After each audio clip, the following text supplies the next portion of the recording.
Hello everybody and welcome back to yet another elevator parts video. In this video we are going to be tackling this awesome and vintage Kone call station. Now this is one of the pieces from the ElevaTOURS elevator museum. It's one of the pieces that Andrew sent back with me to work on as it needs some work, and I'll show you why here in just a second. Now before we get into what we're gonna do with this, let's take a look at the actual button itself. So we have a pretty cool, awesome design, has the Kone logo here. We have these little lights here. This says up, this is, I believe, here, and I believe this is down. Correct me if I'm wrong. And we have the button. So as you can see, we have the button that doesn't actually work. And that's what the goal of this video is today. We are going to make something to make this call station work. So this is what was actually given to Andrew, the plate, which the plate is really cool looking, and just a button. And the only thing we have that's close enough to a contact is this little metal piece already on the button. What I'm gonna try to do today is 3D print something that will kind of hold this button in place right here. And it'll kind of, just by the way I'm looking at this, we have this little bit here it looks like we can kind of slide into. There's a little kind of rampy thing here, so we're probably gonna wanna make something that's kind of small. I'm not really sure how, I don't even know what the original button looked like, so I can't really even try to make anything based off of an actual button. We're basically just going to completely just randomly make up something that will work in here, hopefully. I'm gonna go ahead and take the measurements and build us up a little model on the computer. All right, so we are here at the computer where we have the Cad model. We're just gonna jump onto the computer here, just like that, so we can see this a little bit better. This is the model that I have come up with for this elevator button. So we have this base piece right here, and you can see on the back here, I've got the small little spots which will slide into the button. And we've got this little cover on the front here. So if we just grab this guy and pull him straight off, we can see the inside and how this is going to work. So you can see on the bottom here, this area is where the button can be pressed into. So when you press the button, it gives it a little bit of space to move.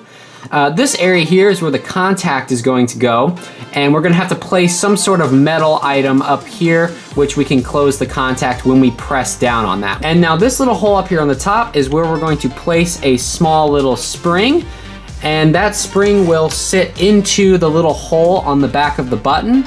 Then we have these holes here, which we can put screws into to hold the cover down to kind of seal this thing up so the button doesn't fall out. All right, so now we've taken a look at our little CAD model here. What I'm gonna do is export this, throw it onto the 3D printer, and we will print this sucker.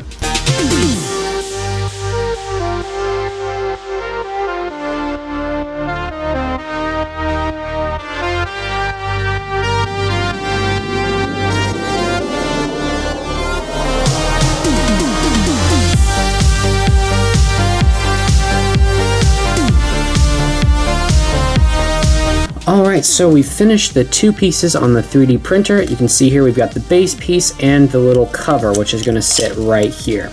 So you probably wonder, what is all this stuff? Now this is the support material.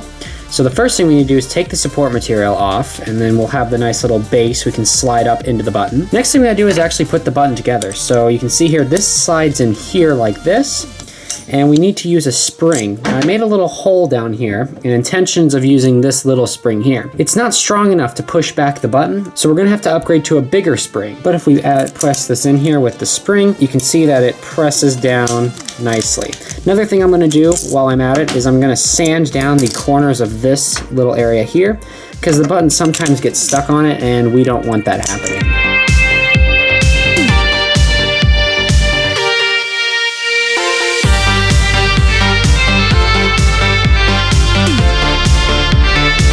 All right, so after a lot of just tweaking and just small adjustments, I finally think I have a working design here. You can see here I've added some extra holes and got these holes that I actually didn't put any screws in, and just, I did a lot of different things to make this work, and you can see now it works.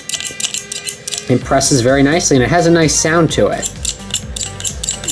Pretty much all that's going on here is we've got the spring back here, which kind of presses back on the button. And these little metal pieces here, that's the two contacts. So you have to, I'll have to solder onto that. And, but yeah, so there's the button. So the next thing we need to do is figure out how we're gonna mount it in here. Because what ended up happening is there's these little metal things which bend down, which kind of lock onto the button. And there was one here, and then there's this one here. And to get it to fit in, I had to actually bend these up. And this one broke off when I was trying to do that. So unfortunately, my little kind of lockdown behind design like this, it stays in there, but you can't press it. Like you can see if I try to press it, it gets stuck. So we're gonna have to come up with something else to hold this down. But I think what we could maybe do is if we drill a small hole into these metal pieces on either side and then stick a screw in there, we could kind of lock it down. All right, so I went ahead and drilled the hole, put the screw in, and you can see it now holds itself in. And the button works. Check that out. We now have a working button. So we have the button all working. Now what about the lights? So I was thinking up could be green. Here, the light that means car here could be white. And then red could be down. So when you press it in, maybe all three of them will light up. That'll look pretty cool. So we have this back area here, but we need something to light it up. So I have a couple of ideas. I could 3D print something that could maybe separate the color. It could be like a little tower as tall as this thing. And would sit here and where you could put the LEDs across it. I'm not really sure exactly what I want to do with this yet. So I'm gonna go ahead and design something and see what I come up with. So here is the model. And you can see it's got an interesting design and shape, and that's for that idea I was talking about. So we have three sections right here. Each one is going to be for its own light. So for instance, we have the up, the here, and the down. This little bit down here that sticks out is going to be where it attaches through that little hole that's already in the panel. We're going to put a screw through that, and that will do the initial hold down. And then these little guys on the side are going to press up against the side of the little metal bars that are on the side of the panel. And that should keep it held in there nicely. All right, so I didn't do a little time lapse on that, but I went ahead and finished the print. Took about 1 hour and 48 minutes. And turn that off. And let's go ahead and pull this off here. So it looks like it came out pretty nice. Let's see how it looks on the actual button. All right, here we have the button. So let's see how this works out. So we can lay the part right here on top. You can see here it lines up with the 3 lights, and this piece up here lines up with the opening where it would screw into the wall. So the next thing we need to do this is put a hole in this piece right here so we can mount it down onto the button. And then we're gonna put a dummy screw in down here just to make it even. It would look kind of dumb with one screw on top and then not one on the bottom.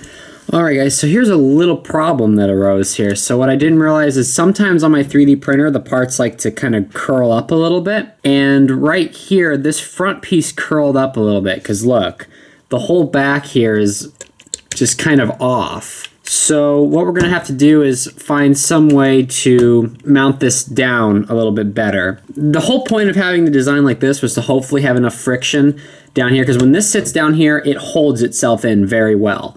But the fact that it curled up like that means the piece just won't sit at all. All right, so this is what I have in mind. So I'm gonna kind of do what I did with the button holding it down, drill the hole through one of the little pieces of metal and put a screw in there. Now, if you look closely, you can see that we don't have as much room to work with on this. So what I'm thinking, I've got 2 absolutely tiny screws. We'll drill 2 small holes on the sides here, and then we'll put the screws in there to hold it down like this.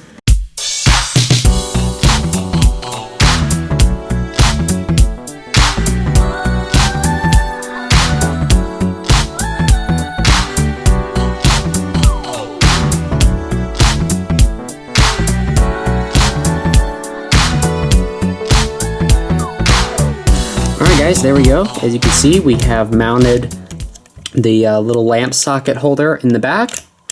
Button still works great. Now we're just gonna add a little dummy screw back here. So there we go, we got the little dummy screw put in. The next thing we need to do is pretty much start wiring this thing. So what we're gonna have to do here is we're gonna have to get a battery pack, which I think will fit right here. Nice open space for it. Have to solder some wires to these connections and really hope that they work.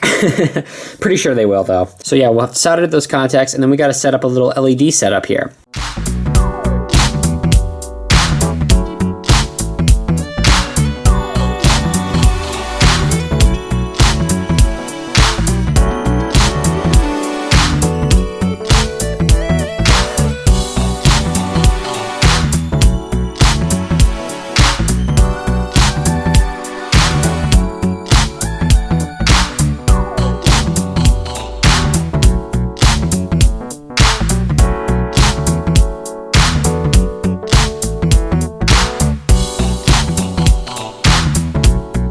All right, everyone, so you can see here I built this little wire thingy here.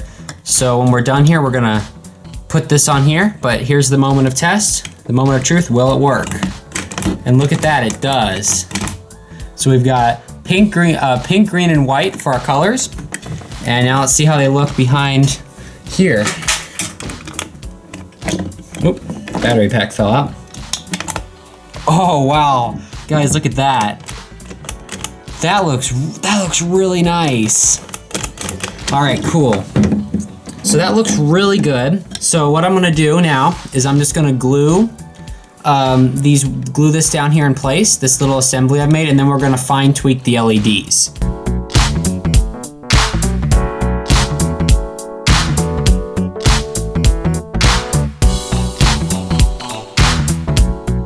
All right, guys, so I went ahead and glued this little LED assembly I made on here, like that.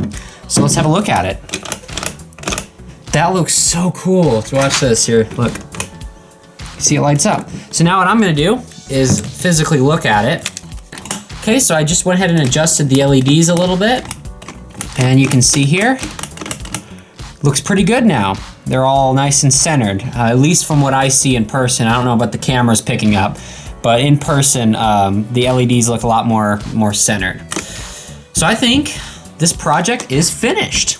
All right, guys, so I hope you enjoyed watching me turn this Kone call station from literally just a plate and a button with no guts, no nothing, into a working call station. When you press the button in, it lights up the 3 lights. So I hope you guys thought this was interesting. This was definitely one of the more creative projects I've had to do lately, next to the Montgomery Vector. But I do hope you guys enjoyed watching the build process. Now this piece will be going back to the ElevaTOURS Elevator Museum. So any visitors who go to the museum can now enjoy this vintage Kone fixture. And Andrew, I hope you enjoyed watching this little video kind of about what I did to your call station here. So anyway, thank you guys for watching. Hope you enjoyed this elevator part video. If you have any ideas for future elevator part videos, leave your ideas down in the comments below. I'm always open for more ideas. And as always, thank you guys for watching, and we'll see you guys in the next video.